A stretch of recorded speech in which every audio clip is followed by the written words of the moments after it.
안녕하세요. 나 팀장의 실무회계입니다. 2025년 새해가 밝았습니다. 새해에는 우리 모두 안전하고 평화로운 세상에서 건강하고 행복하시기를 기원합니다. IFRS 실무회계 특강에서는 상장사 실무회계 과정을 중급, 고급 수준에서 강의를 합니다. 그런데 취준생이나 회사 신입사원의 경우 회계의 기초과정에 대한 강의도 필요하므로 새해에는 기초과정부터 차분히 설명을 드리고자 합니다. 오늘은 회계원리 요약을 공부하겠습니다. 회계원리가 다른 모든 회계의 기초가 되므로 회계에서 가장 중요한 분야라고 자신있게 말씀드립니다. 기초가 튼튼해야 중급, 고급 회계를 잘 하실 수 있습니다. 자, 이제 시작하겠습니다.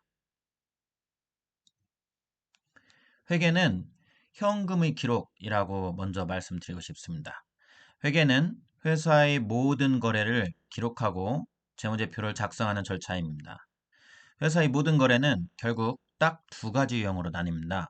현금이 입금되는 거래와 현금이 출금되는 거래입니다.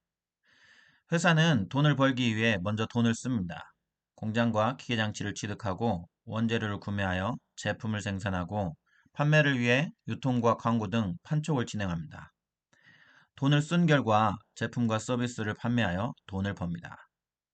돈을 쓰는 것과 돈을 버는 것으로 나누어 회사의 거래를 기록하는 절차, 즉 회계 처리를 설명드리도록 하겠습니다. 돈을 버는 기록. 기록을 할 때는 왼쪽과 오른쪽으로 나누어 기록합니다.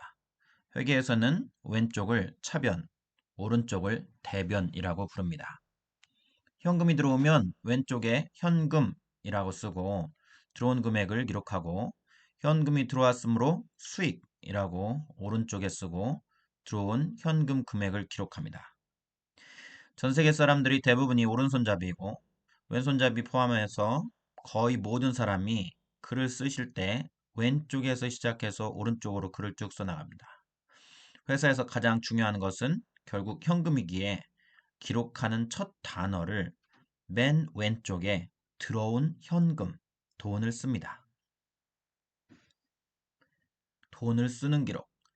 현금이 들어오는 거래에서 왼쪽에 현금을 썼으므로 현금이 나가는 거래는 그 반대편인 오른쪽에 현금이라고 쓰고 나간 금액을 기록하며 현금이 나간 원인인 비용을 왼쪽에 쓰고 나간 금액을 기록합니다. 현금이 나가는 비용의 종류에는 여러 가지가 있는데 해당 비용이 자주 발생하거나 연간 합계액이 큰 항목에 대해서는 그 비용의 성격을 구분하여 별도로 한 단어로 써줍니다. 예를 들면 급여, 지급수수료, 광고비, 운반비, 판매보증비, 퇴직급여, 법인세 비용처럼 각각의 비용에 대해서 자주 발생하거나 금액이 큰 금액에 대해서는 별도로 구분해서 한 단어로 써줍니다. 이렇게 현금의 입금, 출금을 기록할 때 수익, 비용, 현금 등 들어오고 나간 것에 대한 성격을 한 단어로 쓰는 것을 계정 또는 계정명이라고 합니다. 비용이 발생해서 현금을 지급할 때 거래 상대방, 거래처에서 회사에게 비용을 지급해달라는 청구서, 우리나라는 세금계산서, 서양에서는 인보이스죠, 를 먼저 발송합니다. 회사는 이를 수령한 후 그 다음 달 또는 2개월 후에 지급하는 경우가 일반적입니다. 종업원에 대한 급여나 은행 차입금에 대한 이자 비용 등 극히 일부의 비용을 제외하면 대부분의 경우 비용이 발생했을 때 청구서를 먼저 청구서를 보내서 그것을 수령하면 그 달에 바로 지급하는 것보다는 그 다음 달에 지급하는 경우가 일반적입니다. 이렇게 청구서를 수령하면 현금을 아직 지급하지 않았으므로 현금이 나갈 때 기록하는 오른쪽에 현금 대신 아직 지급하지 않은 비용이다 라고 해서 미지급 비용이라고 기록합니다.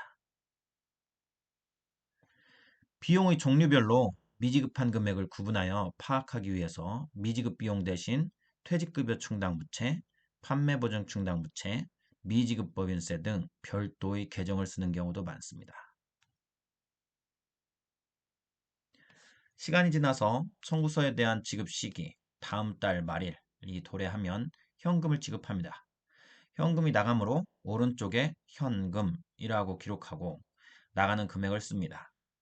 청구서를 받았을 때 현금을 지급하지 않았으므로 오른쪽에 미지급 비용으로 기록했던 것을 이번에는 반대편인 왼쪽으로 옮겨서 기록해서 없애줍니다. 이렇게 처음에 오른쪽에 어떤 것, 계정 과목을 기록했던 것을 감소시키거나 없애려고 하면 반대편인 왼쪽에 기록하면 됩니다. 마찬가지로 왼쪽에 기록했던 것을 감소시킬 때에도 오른쪽에 기록하면 됩니다. 현금이 나가면 비용입니다. 그러면 여러분들은 이렇게 질문하실 것입니다. 현금이 나가는 경우에는 자산 취득도 있지 않나요? 맞습니다. 현금이 나가는 경우는 비용도 있지만 자산도 있습니다. 자산이란 무엇일까요? 과거 사건의 결과로 기업이 통제하는 형제의 경제적 자원. 영어로는 Asset is a present economic resource controlled by the entity as a result of past events. 이거는 중국에게 나온 자산의 정의입니다. 하지만 실무에게서는 이렇게 좀 복잡하게 개념적인 것보다는 굉장히 간단하게 비용이냐 자산이냐를 구분할 수 있는 방법이 있습니다. 그것은 바로 다음과 같은 것입니다. 회사가 현금을 지급하는 이유는 그 반대급부로 무언가를 얻기 때문입니다. 그런데 회사가 돈을 주고 구입하는 것이 구입과 동시에 즉시 소비되는 경우 이것을 비용이라고 하고 구입한 이후에도 오랜 기간 동안 사용되면 자산이라고 합니다. 굉장히 쉽죠?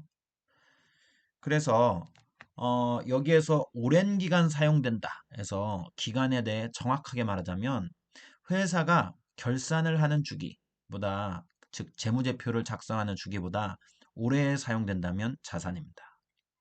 결산을 1년 주기로 하는 경우 예를 들어서 매년 말 12월 31일에 결산을 하는 경우 회사가 구입한 것이 12월 말 이전까지는 모두 소비가 된다면 구입 즉시 전부 소비되지 않고 소비되는데 2, 3개월 소요된다 하더라도 이것은 비용입니다. 즉 결산을 하기 전까지 전부 소비가 되면 비용입니다. 그런데 대부분의 회사가 매월 말 결산을 합니다. 이럴 경우 어떤 재화를 구입한 이후 3개월간 사용한다 라고 하면 이번 달 결산이 도래할 때까지 사용되는 것은 즉 한 달분은 비용일 것이고 이번 달 결산일 이후에 사용되는 부분은 두 달분은 자산으로 처리합니다. 회사가 구입한 자산이 얼마 동안 사용되는지를 나타내는 사용기간을 우리는 내용연수라고 합니다. 예를 들어 토지의 경우는 한 번 구입을 하면 영원히 사용할 수 있겠죠. 그래서 내용연수가 없습니다. 건물의 경우는 종류에 따라서 뭐 철골조냐, 연화조냐라는 건물의 종류에 따라서 40년 전으로 사용됩니다. 기계장치도 종류에 따라서 내용연수가 3년에서 10년, 15년 등으로 다양합니다. 회사가 구입한 즉시 사용되면 비용이라고 말씀드렸습니다. 대표적인 것이 여러분들이 급여, 즉 인건비입니다. 출근하여 일하는 즉시 소비됩니다. 내용연수 측면으로 보면 자산은 사용되는 기간 동안 상각 처리, 비용 처리하지만 비용은 내용연수가 1년, 발생한 그 해에 즉시 비용 처리하시는 것이라고 보시면 됩니다. 지금까지 돈을 쓰는 거래에 대해서 살펴봤는데요. 이번에는 돈을 버는 거래의 기록에 대해서 공부하겠습니다. 돈을 벌면 현금이 들어오므로 현금이 들어오면 왼쪽 차변에 현금을 기록하고 그 들어온 금액만큼 오른쪽에는 매출, 수익을 기록합니다. 돈을 쓸 때 현금이 곧바로 나가지 않고 거래처에서 미리 세금계산서 등 청구서를 발행하듯이 돈을 벌 때도 현금이 곧바로 들어오지 않고 우리 회사가 거래처에 미리 매출 세금계산서 등 청구서를 발행합니다. 이럴 때 현금이 아직 들어오지 않고 현금을 받을 권리가 생겼으므로 왼쪽 차변에 현금 대신에 매출 채권, 매출로 인해서 채권이 생겼다. 돈을 받을 권리가 생겼다. 라고 해서 매출 채권을 기록합니다. 나중에 채권이 회수가 돼서 현금이 들어오면 채권을 감소시키기 위해서 원래 기록했던 왼쪽의 반대편인 오른쪽에 매출 채권을 써주면 매출 채권이 왼쪽에 썼던 걸 오른쪽에 써줬으므로 감소돼서 사라집니다. 그리고 현금이 들어왔으니까 왼쪽에 현금 이렇게 기록하시면 됩니다. 자, 회계 처리하는 방법을 요약하도록 하겠습니다. 첫 번째, 회사에서 발생하는 모든 거래에 대해서 거래를 기록하는 건데, 첫 번째는 왼쪽 차변과 오른쪽 대변으로 나누어 거래를 기록합니다. 두 번째는 현금이 유입되는 거래. 현금이 들어오면 왼쪽에 현금을 씁니다. 그래서 차변에 현금이 들어왔으므로 대변, 오른쪽에는 매출, 수익으로 기록을 합니다. 3. 현금이 유출되는 거래. 현금이 나가면 오른쪽에 현금을 씁니다. 현금이 나갔으므로 왼쪽 차변에는 비용 또는 자산이 됩니다. 4. 비용 대 자산의 구분. 돈을 주고 재화나 용역을 구매를 했을 때 결산을 하기 이전까지 소비되는 부분, 사용되는 부분은 비용이고 결산 시점 이후에도 계속 소비되지 않고 남아 있어서 결산 시점 이후에도 소비되는 부분은 자산 처리한 이후에 소비되는 기간 동안에 비용 처리합니다. 5. 분계를 할 때마다 차변 왼쪽에 기록하는 모든 계정의 금액 합계는 대변 오른쪽에 기록하는 모든 계정의 금액 합계와 반드시 일치합니다. 왜냐하면 현금이 들어온 만큼 반대쪽에 수익을 써주고 현금이 나가는 만큼 반대쪽에 비용을 써주죠.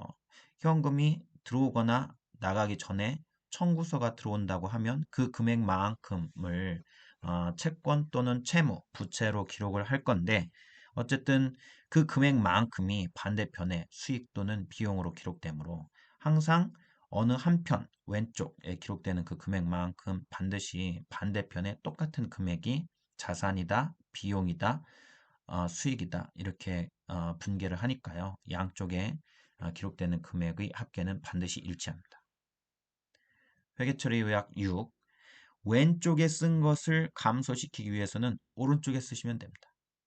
그 반대도 성립합니다. 즉 오른쪽에 쓴 것을 감소시키기 위해선 왼쪽에 써주면 감소합니다. 그래서 회계처리 분계는 마치 테트리스 게임과 같습니다. 왼쪽 오른쪽 그 금액 반대편에 써주면 금액이 같으면 쭉 사라지는 테트리스 게임과 같은 이미지를 생각하시면 됩니다.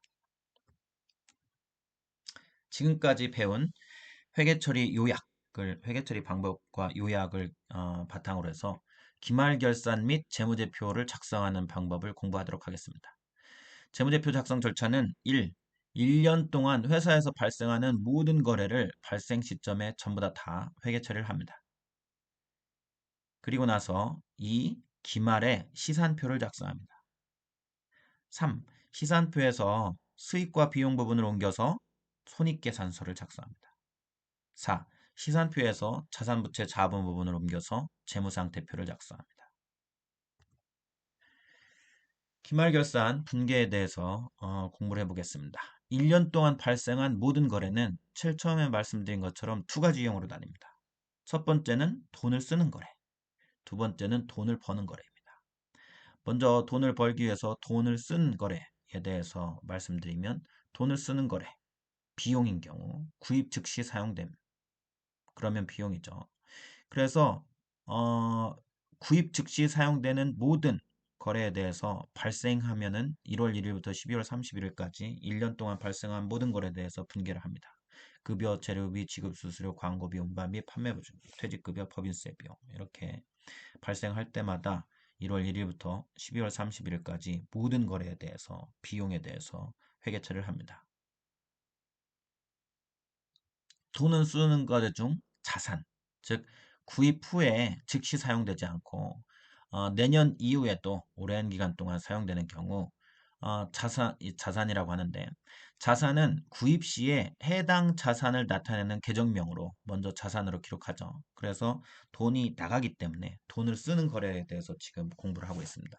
돈이 나가기 때문에 오른쪽에 현금 이렇게 해야 되는데, 청구서를 먼저 받으면은 현금 대신에 아직 지급하지 않았기 때문에 매입 채무 또는 미지급금 이렇게 하고, 나중에 지급할 때 미지급금이 현금으로 바뀌겠죠. 그래서 일단 오른쪽에는 돈이 나갈 것이다 라고 해서 미지급금이 되고, 그 금액만큼 왼쪽에는 일단 이것은 오랫동안 사용되기 때문에 비용이 아니라 자산을 회계 처리해야 합니다. 그래서 해당 자산의 성격이 무엇이냐를 나타내는 계정명, 상품, 건물, 기계장치, 차량 무방구, 특허권 등 해당 자산을 기록하게 됩니다.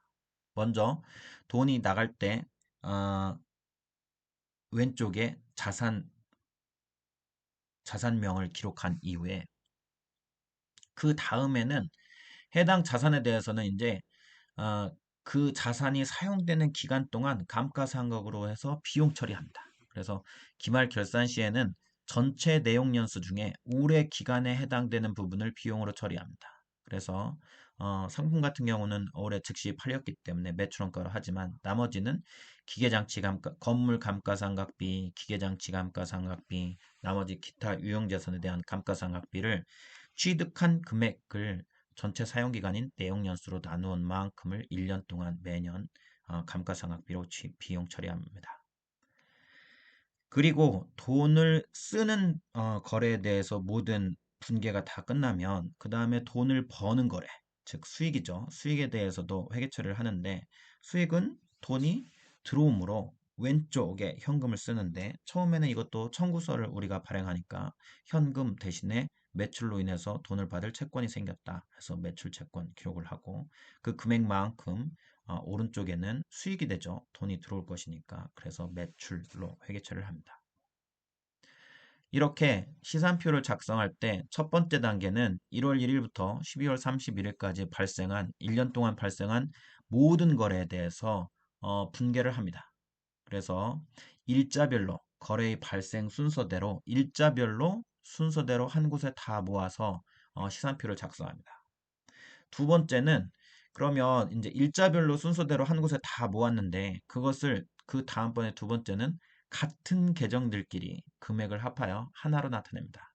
예를 들어서 미지급금, 미지급비용은 여러 번 등장하겠죠. 이를 하나로 합합니다. 한 곳에. 같은 계정이 1년 동안 차변에도 여러 번, 대변에도 여러 번 등장할 것입니다. 어, 미지급비용 같은 경우는 대변에 먼저 등장했다가 돈을 지급하는 경우 차변에 왼쪽에 써서 없애주는 거죠. 그렇기 때문에 오른쪽에도 여러 번, 왼쪽에도 여러 번 등장합니다.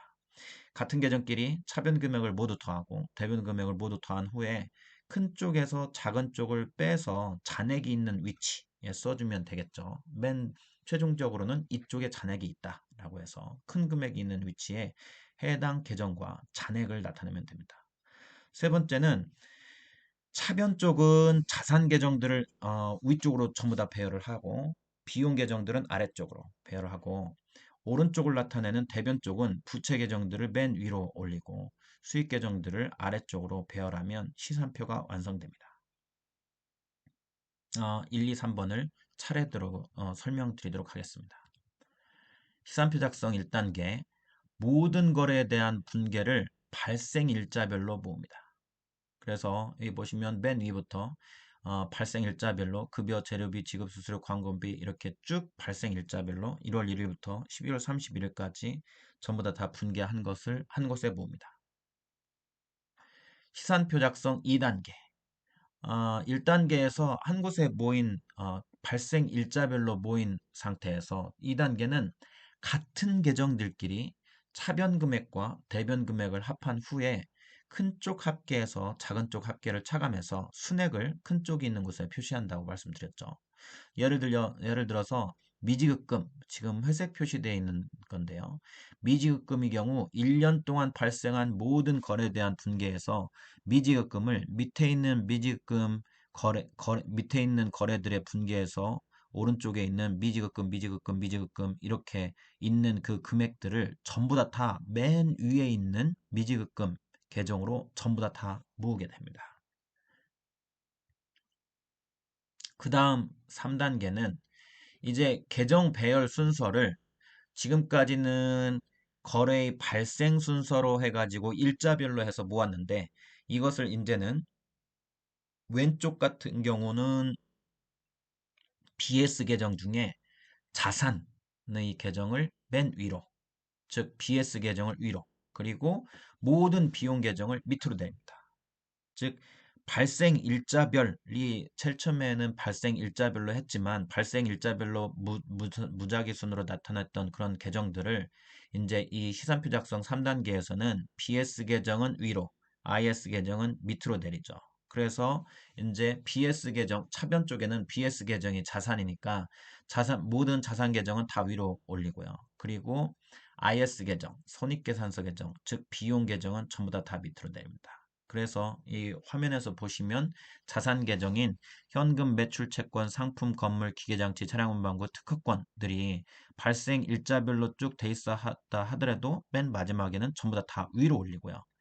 그리고 비용 계정, 매출원가, 급여, 재료비, 지급 수수료는 최초에 1월 1일, 1월 달에 발생한 비용 계정들이 쭉 있다 하더라도 맨 마지막에는 발생 일자별이 아니라 이렇게 자산 계정은 위로, 비용 계정은 밑으로 내리니까 어, 발- 배열 순서를 이렇게 조정하는 게 되겠습니다.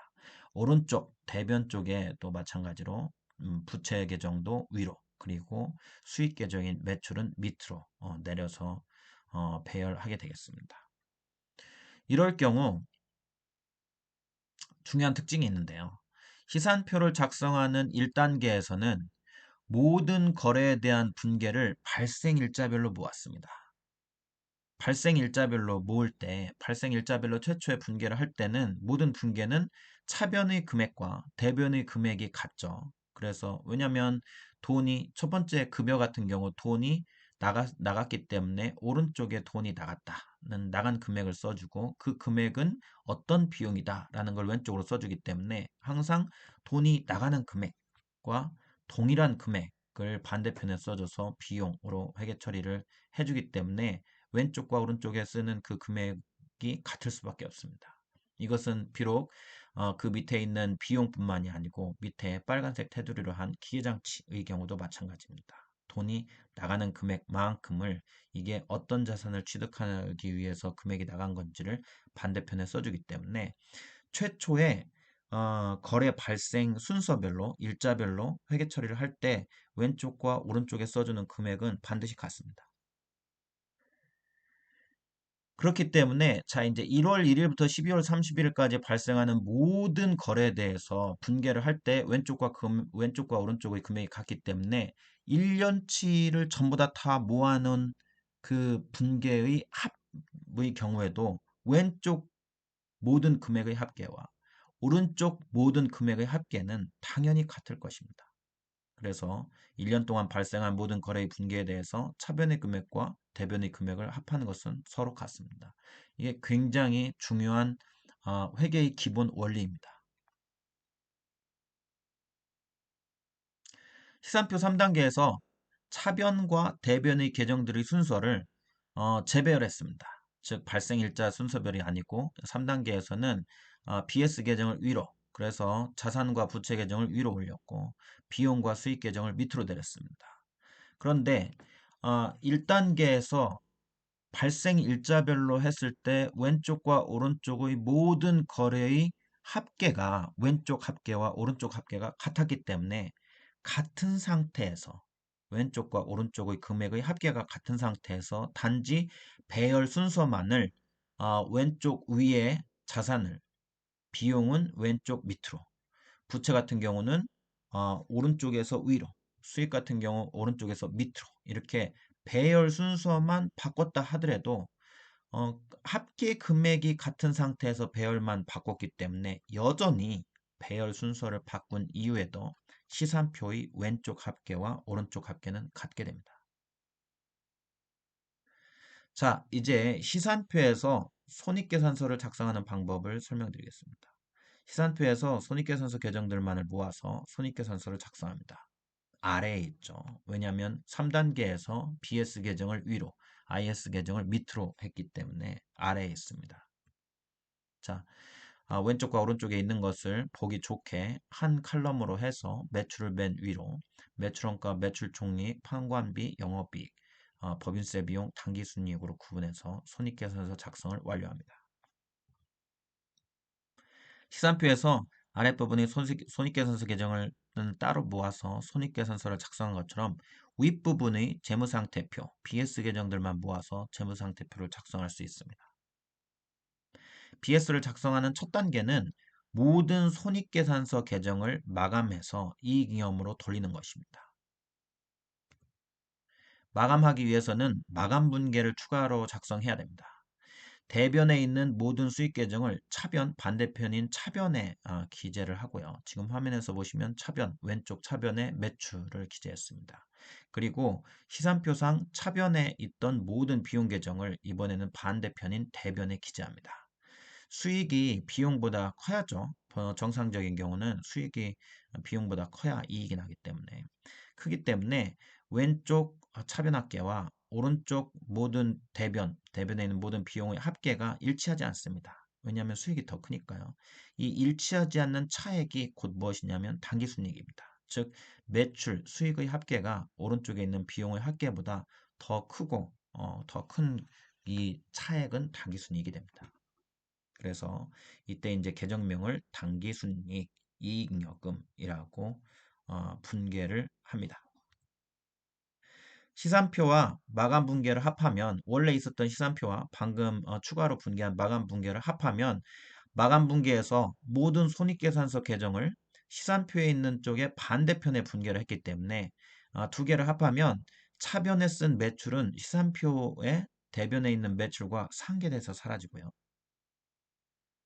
대변에 쓴 모든 비용도 마감 분계에서 대변에 쓴 모든 비용도 시산표의 차변에 있는 모든 비용과 상계돼서 사라질 것입니다. 그래서 시산표에서 자산부채 자본 부분을 옮겨서 재무상태표를 작성할 수 있습니다.